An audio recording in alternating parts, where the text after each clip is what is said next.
come out. The first one is that they're reintroducing shiny Pokemon. So just like in the video game, you have that rare chance of encountering a shiny. You can also pull a shiny card. This thing is really awesome. The second thing that I really love is that they're implementing the Lost Zone, which is just like the Torn World.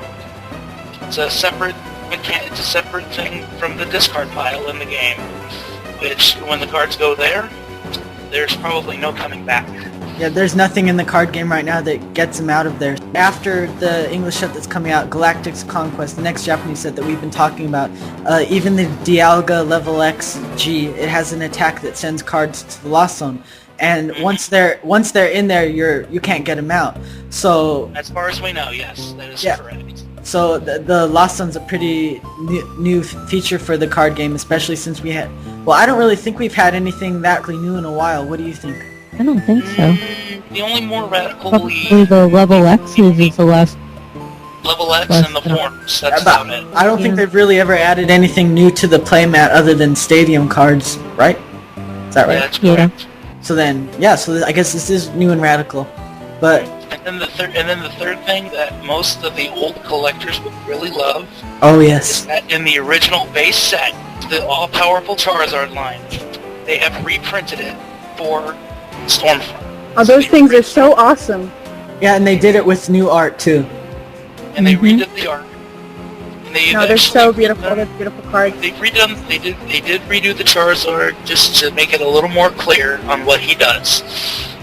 But I mean, it's the same exact card as you know, the 4 Fire Energy, the Energy Burn Power, which is now a body. And the 100 damage attack that made Charizard so popular.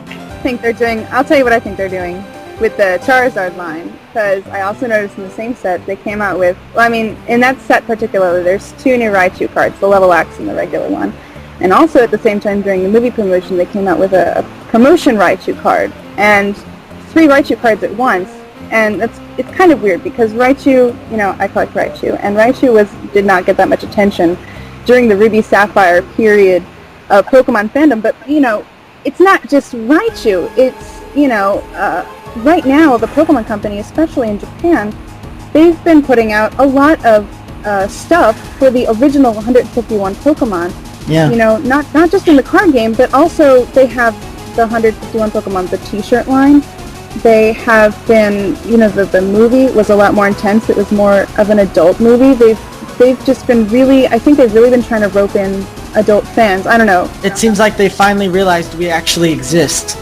No, they've, especially here and hopefully eventually in other countries too, they've really been making an effort. I mean, one of the commercials for Platinum was just an older woman, maybe in her 30s, talking about how her favorite Pokemon used to be Gengar, and she loved Gengar, and they gave her Platinum play, and she was like, wow, this is awesome, and they have Gengar, my favorite one. And they're really working hard to make it out to be that Pokemon is not just for children anymore, and it's not even just, everyone, sorry, don't.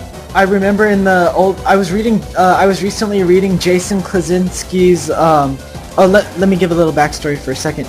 Jason Klaczynski is the 2-time world champion, technically 3 if you count the Tropical Mega Battle that he won, which was a prototype world competition. But anyways, recently I was reading a report he made a couple years ago because Wizards of the Coast, which used to run the card game, got rid of the 15 and up age group during when they were running the card game. So basically what that meant was people who were 15 and older couldn't play in tournaments and get anything that other younger kids were getting. So I remember reading in his report that Wizards of the Coast was hiding the older players, and it was like they were ashamed to show the world that there were older people playing the card game, and they weren't even telling the Japanese representatives who were coming from Japan that there were even older players playing it.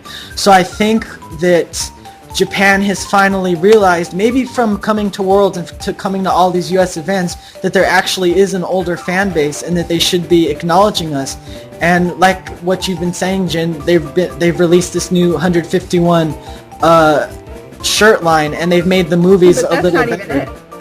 Well, what do you think? That's not all there is. I mean, there's there's that. There's the 151 shirt line everyone knows about. There's also this other line of goods called Pokemon Time, where they've hired these famous Japanese designers, and they came up with these really awesome designs of Charmander, Bulbasaur, and Squirtle.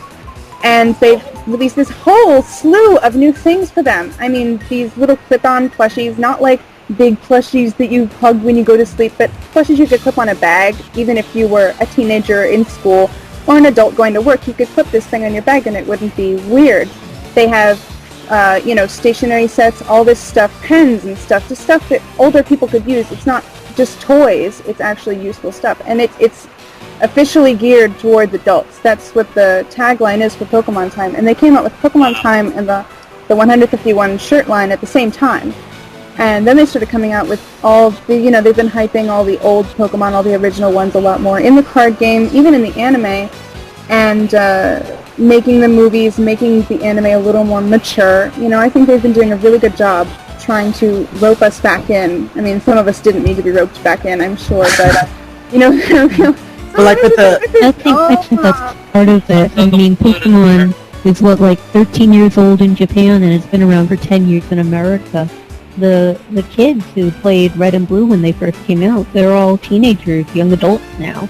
So Pokemon is trying to get them back. They're really working on it. And the thing, I think that they've lost less adult fans than they think. I mean, I've gone to the Pokemon Center, I go to it every week, and you always see young children whose parents know every single Pokemon, and you just know that those parents were kids when Pokemon originally came out, and it's just this new generation of Pokemon fans. I mean, I've walked into the Pokemon Center and seen children and their parents walk in at the same time as me, and they both, the child and the parent, run up to the display going, "Oh my gosh, this new plush, it's so cute! Oh my gosh, I love this thing!"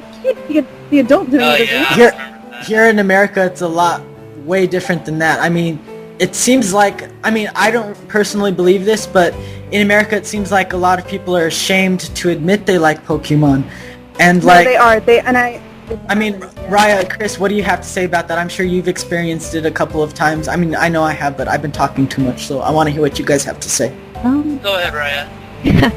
It's not really an issue for me. I mean, I like what I like, and I work with kids a lot, and the best icebreaker in the world is to ask them what their favorite Pokemon is, because they'll just talk for hours about it. And it spans across the generations. I agree with what Raya said. It spans across generations like that. I mean, when Pokemon, I think, was in its third year,